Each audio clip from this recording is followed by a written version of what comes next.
Assalamualaikum warahmatullahi wabarakatuh.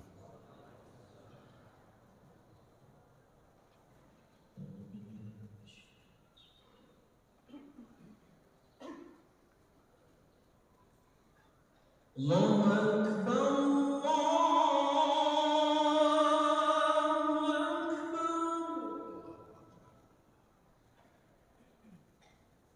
Allahu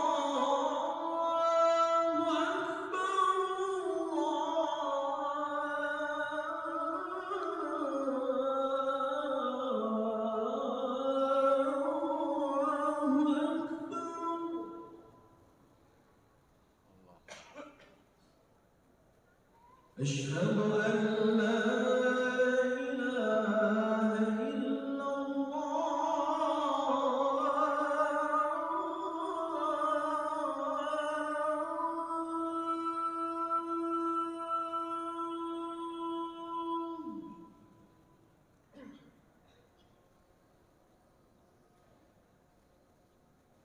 أشهد أن لا إله إلا الله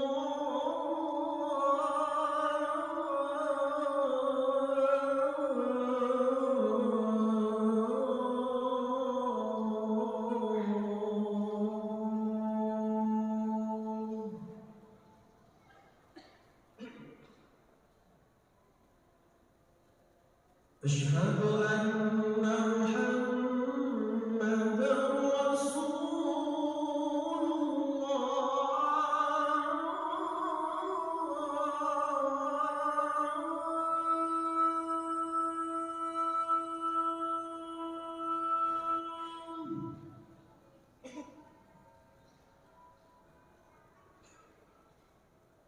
أشهد أن محمدا رسول الله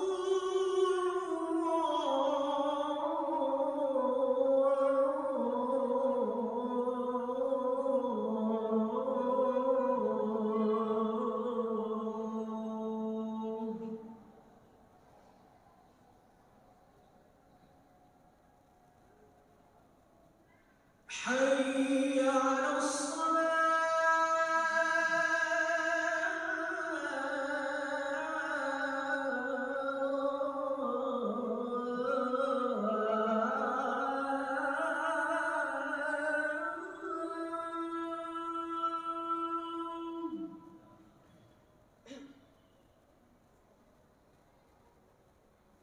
حي على الصلاة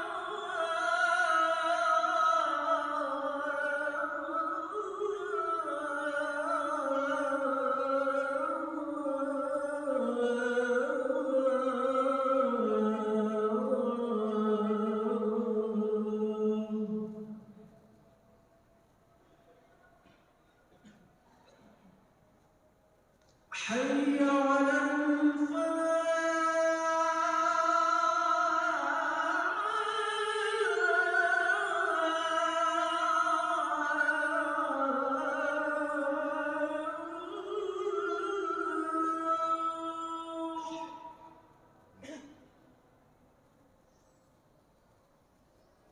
حي على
Alhamdulillah, alhamdulillahilladzi arsala rasulahu bil huda wa dinil haq liyudhhirahu 'ala ad-dini kullihi wa kafa billahi syahida. Asyhadu an la ilaha illallah wa asyhadu anna Muhammadan abduhu wa rasuluh la nabiyya ba'dah. Allahumma shalli wa sallim ala sayyidina Muhammadin wa ala alihi wa ashabihi wa man tabi'ahum bi ihsanin ila yaumil qiyamah. Fa ya ayyuhan nas usikum ibadallah wa iyaya bitaqwallah wa ta'atihi la'allakum tuflihun. Wa qala ta'ala fi kitabihil karim, a'udzu billahi samil alim minasyaitonir rajim, bismillahirrahmanirrahim. Wa minan nasi may yaqulu amanna billah wa bil yaumil akhir wa ma hum bimu'minin yukhadi'una allaha walladzina amanu wa ma yakhda'una illa anfusahum wa ma yash'urun fi qulubihim maradun fazadahumullahu marada walahum adzabun alimun bima kanu yakdzibun. Shadaqallahul adzim wa shadaqa rasulil karim. Ma'asyiral muslimin rahimakumullah. Setelah kita sama-sama memanjatkan puja dan puji kehadirat ilahi Rabbi, salawat dan salam semoga dilimpahkan kepada junjungan kita Nabi besar Muhammad sallallahu alaihi wasallam, pada keluarganya, para sahabatnya, tabi'in sampai pada kita sebagai pengikut yang setia. Selaku khatib, saya berwasiat untuk diri saya sendiri dan ahli Jumat.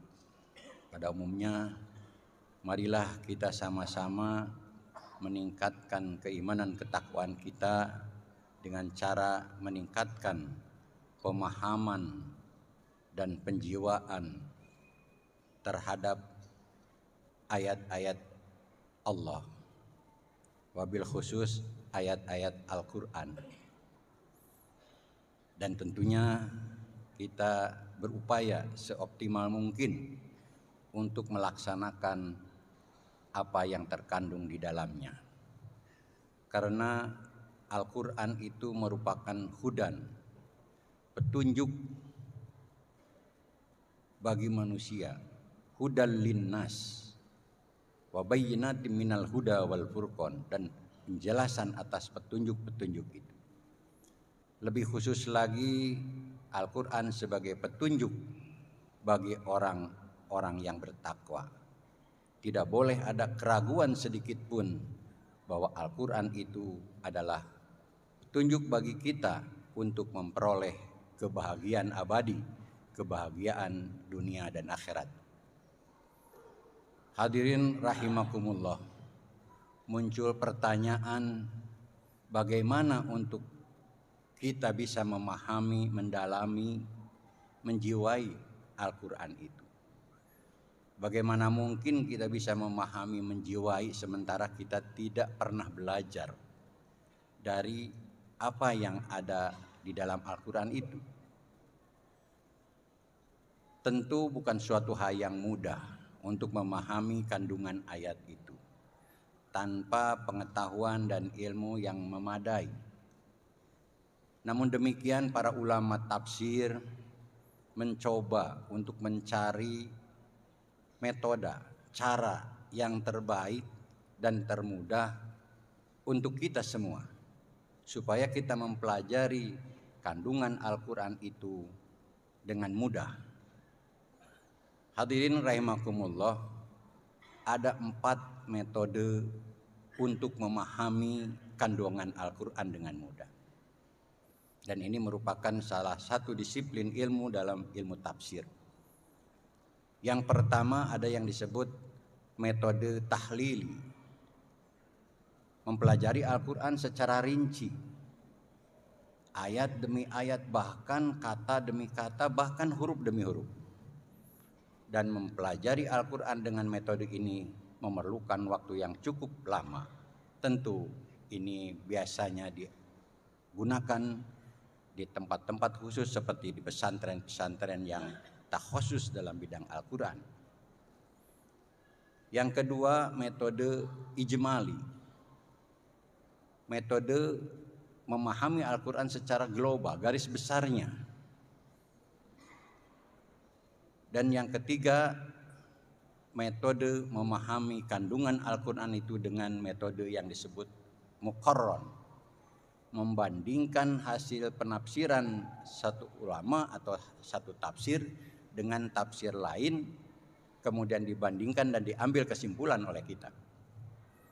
Dan yang keempat, metode maudu'i, tematik, dan ini cukup populer di Indonesia yang dipopulerkan oleh Profesor Quraish Shihab.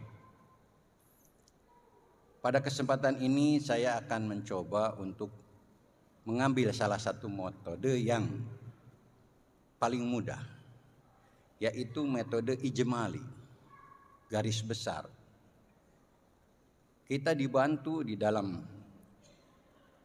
penulisan ayat-ayat Al-Quran dalam berbagai mushaf, yaitu dengan ruku ain. Dari satu ain ke ain itu satu maudu, satu tema. Kita tidak usah capek-capek terlalu jauh membaca ayat-ayat lain. Ketika kita membaca satu maudu, satu ruku, maka di situ kita bisa memahami kandungan ayat itu secara global. Adapun pendalamannya bisa kita cari lagi dengan menggunakan metode tahlili tadi. Karena pada prinsipnya metode tahlili itu adalah penafsiran ayat dengan ayat lain atau dengan hadis yang mutawatir. Metode ini yang paling absah, paling kuat sanadnya dan paling ilmiah. Namun bagi kita yang tidak mempelajari secara khusus tentang ayat-ayat Al-Quran tersebut, metode ijmali merupakan salah satu alternatif untuk bisa kita ambil, kita coba untuk bertadarus dari satu ruku ke ruku yang berikutnya, dan perhatikan artinya, perhatikan maknanya. Pada kesempatan ini saya mengangkat sebuah judul atau mengambil satu tema, yaitu surat Al-Baqarah ayat 1 sampai 20. 20 ayat ini kalau menggunakan metode tahlili tentu tidak cukup dalam beberapa pertemuan.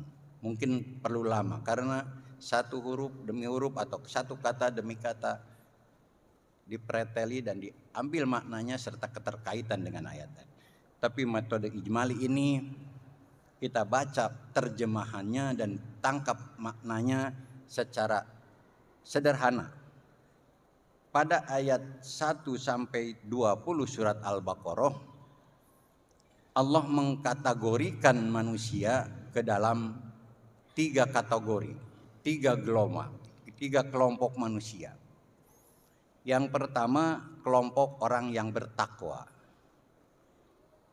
Kriterianya sederhana dan sangat pendek. Alif lam mim dzalikal kitabul la raiba fi hudal lil muttaqin. Al-Quran ini tidak boleh ada keraguan, petunjuk bagi orang yang bertakwa. Yang bagaimana yang bertakwa itu? Alladzina yu'minuna bil ghaib, yaitu orang-orang yang beriman kepada hal-hal yang gaib. Waladina yuqimunas shalah, yang mendirikan salat. Wa mimma razaqnahum yunfikun, dan menafkahkan sebagian rezekinya untuk kepentingan orang banyak. Waladina yu'minuna bima unzila ilaika wa ma unzila min qablik, dan orang-orang yang percaya terhadap apa yang Allah turunkan kepadamu Muhammad dan kepada para nabi sebelumnya, artinya iman kepada kitab-kitab Allah. Wabil akhirati hum yuqinun, dan yakin akan adanya hari akhirat. Ulaika ala hudam mir rabbihim wa ulaika humul muflihun. Mereka itu adalah orang-orang yang beruntung, yang bahagia.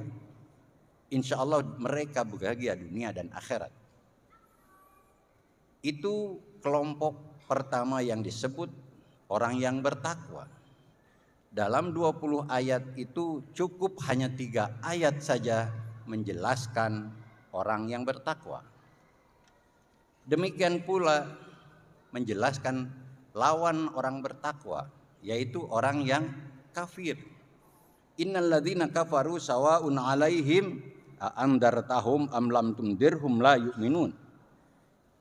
Sesungguhnya orang-orang yang kafir itu sama saja diberikan peringatan atau tidak, mereka tidak akan beriman. Kenapa? Karena Allah telah mengunci, khatamallahu ala qulubihim wa ala sam'ihim wa ala absarihim ghishawatu wa lahum adzabun adim. Allah telah mengunci hatinya, penglihatannya, pendengarannya. Kuncian Allah itu sesungguhnya bukan takdir, tetapi kekafiran mereka itu karena kesombongan mereka untuk menerima kebenaran yang datang dari Allah, mereka tolak. Jadi sesungguhnya potensi manusia untuk menerima kebenaran yang datang dari Allah itu sangat terbuka. Cuma dihalangi oleh kesombongan, baik atas nama ilmiah, atas nama kelompok, atas nama macam-macam. Seperti hanya dicontohkan pada para musuh Nabi atau yang memusuhi Nabi, Fir'aun dan lain-lain. Mereka kesombongannya bukan tidak percaya akan kebenaran yang disampaikan Rasul. Cerita orang kafir itu cukup hanya 2 ayat saja, karena sudah jelas. Ya al-haq wa zaqal batil. Hak dan batil itu sudah nampak jelas, terang. Tetapi ketika bercerita kelompok yang ketiga, kelompok abu-abu, ayat ini menjelaskan karakteristik manusia yang abu-abu, yang hidupnya tidak punya prinsip, tidak punya pegangan. 12 ayat menceritakan kelompok manusia ini. Dan kelompok manusia ini di akhir ayatnya itu disebutkan, inilah kelompok manusia perusak alam semesta ini. Perusak nilai-nilai ketuhanan, nilai-nilai kemanusiaan. Menghadapi kelompok manusia ini memang sulit. Boleh jadi sifat-sifatnya itu juga ada pada diri kita. Sebagaimana Rasulullah mengatakan yang disebut kelompok ketiga itu adalah kelompok munafikun. Rasul mengatakan dalam hadis yang mutawatir, ayatul munafikin salasun, ada 3 ciri orang munafik. Idza hadasa kadaba, kalau ngomong suka bohong. Wa idza wa'ada akhlafa, kalau berjanji suka mengkhianati. Jalir janji. Wa idza tumina akhona, kalau diamanati tidak disampaikan kepada orang yang berhak untuk menerimanya. Hadirin rahimakumullah, kesimpulan yang disampaikan Rasul 3 ciri orang munafik ini di ayat Al-Qur'an yang 12 ini dirinci kembali, atau Rasul menyimpulkan dari 12 ayat ini 3 yang tadi itu. Bagaimana Al-Quran bercerita tentang kelompok itu? Wa minan nasi may yaqulu amanna billahi wa bil yaumil akhir wa ma hum bimu'minin. Ada sebagian manusia yang mengatakan kami beriman kepada Allah dan hari akhir. Wa ma hum bimu'minin, sesungguhnya mereka itu bohong, tidak beriman kepada Allah dan hari akhir. Yukhadi'una Allah walladzina amanu wa ma yakhda'una illa anfusahum wa ma yash'urun. Mereka berusaha atau bermaksud untuk menipu Allah dan menipu orang-orang yang beriman. Padahal sesungguhnya mereka telah menipu dirinya sendiri, wa ma hum la yash'urun. Tetapi mereka tidak menyadari bahwa kebohongan, kemunafikan mereka itu sesungguhnya memperdaya diri mereka sendiri. Fi qulubihim maradun fajadahumullahu marada walahum adabun alimun bima kanu yakdibun. Dalam hatinya ada penyakit, dan penyakit kemunafikan itu karena dia tidak berusaha untuk menyembuhkannya, maka Allah menambah penyakit itu. Walahum adabun alim, bagi mereka adalah siksa yang pedih bima kanu yakdibun, terhadap segala sesuatu yang mereka bohongkan itu. Tatkala dikatakan kepada mereka, la tufsidu fil ar, jangan membuat kerusakan kamu di muka bumi ini. Tapi apa jawabnya? Qalu innama nahnu muslihun. Siapa bilang aku buat kerusakan? Aku ini membuat islah, membuat kebaikan, menebar janji, menebar kebaikan untuk masyarakat banyak. Ketika dikatakan, diingatkan jangan membuat kerusakan, jangan menebar fitnah. Tapi jawabnya seperti itu. Wa idza qila lahum aminu kama amanan nas, ketika dikatakan cobalah berhenti berbuat begitu, beriman sebagaimana mereka orang-orang yang beriman yang lainnya. Apa jawab mereka? Qalu anu'minu kama amana syufaha. Malahan mereka mengejek. Apakah aku harus beriman seperti orang-orang bodoh itu? Ketika sudah kehabisan argumentasi terhadap kemunafikannya itu. Bela diri. Apakah harus beriman seperti orang-orang bodoh itu beriman? Mau diperdaya begitu saja ngikut. Itu jawaban mereka itu. Ala innahum humus sufaha walakin la ya'lamun. Ingatlah, sesungguhnya mereka adalah orang-orang yang bodoh sesungguhnya. Walakin la ya'lamun, tapi mereka tidak mengerti bahwa dirinya itu bodoh. Telah membodohi dirinya dan telah membodohi orang banyak. Wa idza laqul ladina amanu qalu amanna. Ketika dikatakan kepada mereka berimanlah, qalu, ketika bertemu dengan orang-orang beriman, qalu amanna, kami juga beriman. Kami juga membuat ini fasilitas untuk orang-orang beriman, buat masjid dan sebagainya. Wa idza khalau ila syayatinihim qalu inna ma'akum innama nahnu mustahjiun. Tapi ketika mereka bergabung lagi dengan setan-setan, dengan kelompoknya, kelompok orang-orang munafik, apa yang mereka katakan? Innama nahnu mustahjiun. Aku mengatakan itu hanya mengolok-olokkan mereka aja supaya mereka senang.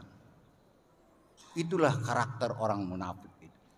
Dan pantas Allahu yastahji'u bihim wa yamudduhum fi tughyanihim ya'mahun. Sesungguhnya bukan mereka mengolok-olokkan. Sesungguhnya Allah akan mengolok-olokkan mereka dan membiarkan mereka hidup dalam kesesatan yang terombang-ambing.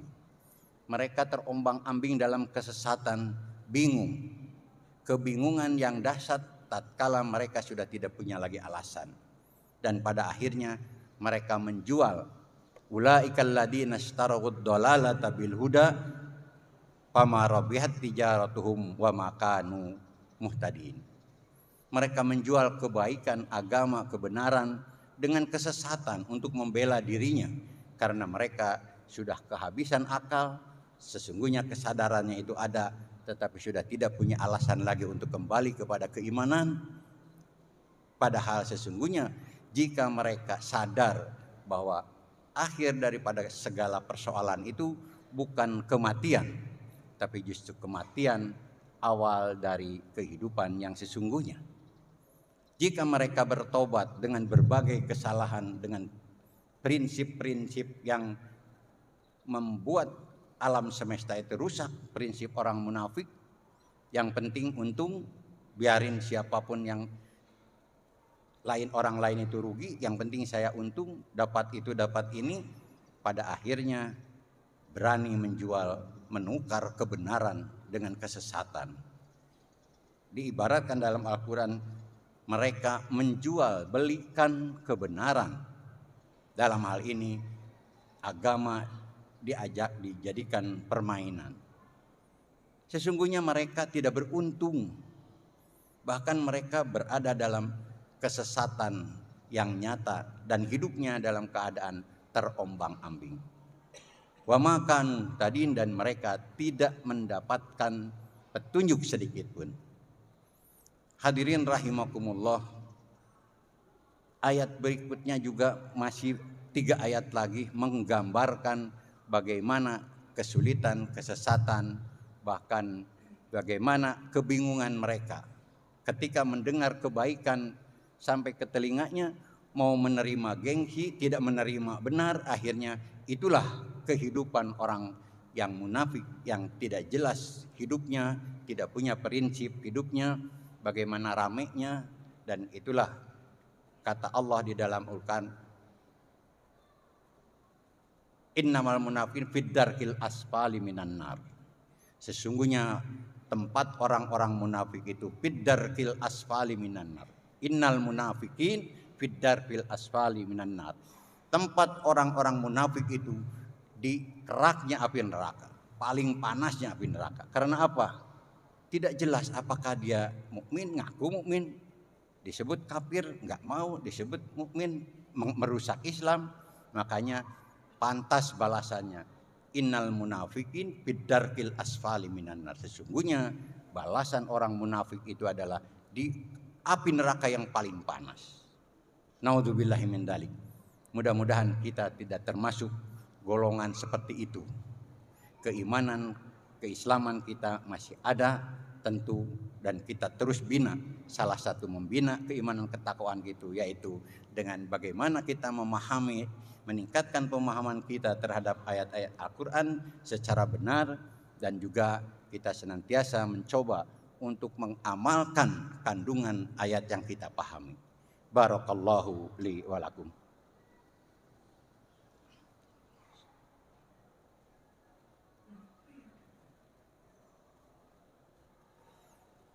Alhamdulillahi hamdan katsiran kama amar. Asyhadu an la ilaha illallah wa asyhadu anna Muhammadan abduhu al-masabihil ghurran. Amma ba'du, usikum ibadallah wa iyaya bitaqwallah wa ta'atihi la'allakum tuflihun.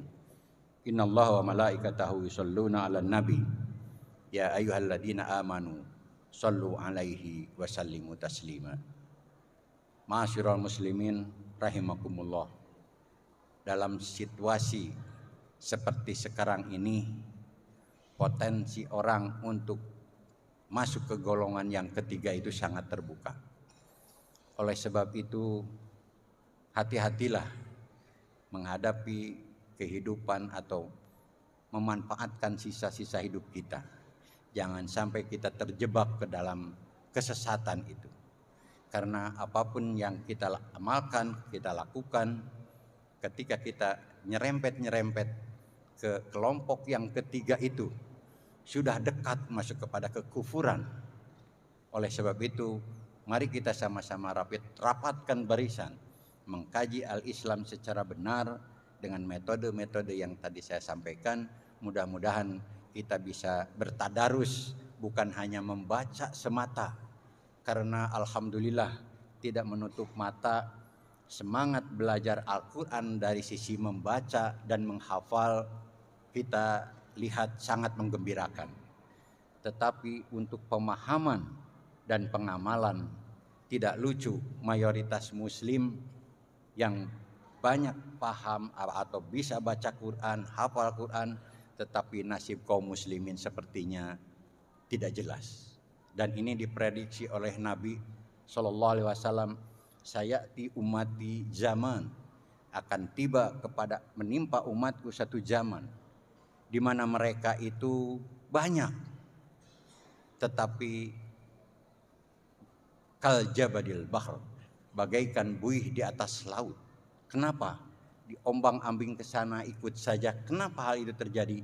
Karena hidupnya tidak punya prinsip, disebabkan tidak memahami dan mengimani ayat-ayat Al-Quran sebagai petunjuk. Hudal linas, hudal lil muttaqin, petunjuk untuk memperoleh kebahagiaan abadi di dunia dan di akhirat. Sekali lagi, mari kita sama tingkatkan pemahaman, pengamalan, dan juga sosialisasi tentang pemahaman ini kepada anak kita, saudara kita. Mudah-mudahan keimanan kita bertambah kuat. Mari kita sama-sama berdoa kepada Allah, semoga Allah menjaga iman Islam kita sampai hayat di kandung badan. Apalah artinya segala sesuatu itu jika kita mati dalam keadaan tidak beriman. Na'udzubillahi min dzalik. Karena kunci sorga itu sederhana. adalah la ilaha illallah. Tauhid. Jika kita mau melepaskan nyawa, kita masih sadar la ilaha illallah, insya Allah kita akan masuk surga walaupun ada proses peleburan dosa yaitu dengan siksanya, tapi insya Allah akhirnya masuk surga. Man mata akhiru kalamihi la ilaha illallah dakhalal jannah. Itu hadis Nabi. Barang siapa yang mati dalam keadaan ingat dan mengucapkan kalimat la ilaha illallah dakhalal jannah, pasti masuk surga. Pertanyaannya, apakah mungkin ketika malaikat maut mencabut nyawa kita mengucapkan la ilaha illallah sementara kita tidak pernah sholat, tidak pernah mengucapkan la ilaha illallah? Suatu hal yang impossible. Oleh sebab itu, zikir dimanapun kita berada. Fadkurullaha dzikron katsiran. Ingat selalu kepada Allah dalam situasi apapun. Insya Allah inilah satu cara menjaga keimanan kita. Apapun yang terjadi, apapun yang kita raih, prestasi ini ketika mati tidak membawa iman dan Islam, mubadir semua itu. Naudzubillahi min dzalik. Mudah-mudahan Allah menjaga iman Islam kita sampai hayat di akan berbadan. Innallaha wa malaikatahu yusholluna 'alan nabi ya ayyuhalladzina amanu shallu 'alaihi wa sallimu taslima. Allahumma shalli ala Muhammadin wa barik wa sallim amin ya rabbal alamin. Allahumma ighfir lil muslimina wal muslimat wal mu'minina wal mu'minat al ahya'i minhum wal amwat birahmatika ya arhamar rahimin. Rabbana hab lana min azwajina wa dzurriyyatina qurrata a'yun waj'alna lil muttaqina imama waj'alna lil muttaqina imama waj'alna lil muttaqina imama. Rabbana taqabbal minna innaka antas samiul alim wa tub alaina innaka antat tawwabur rahim. Rabbana atina fid dunya hasanah wa fil akhirati hasanah wa qina adzabannar. Subhana rabbika rabbil izzati amma yasifun wa salamun alal mursalin walhamdulillahi rabbil alamin. Ibadallah innallaha ya'murukum bil adli wa ihsan wa ita'i dzil qurba wa yanha 'anil fahsya'i wal munkari wal baghi ya'idukum la'allakum tadhakkarun. Fadhkurullaha al-'azim yadhkurkum wa la dzikrullahi akbar.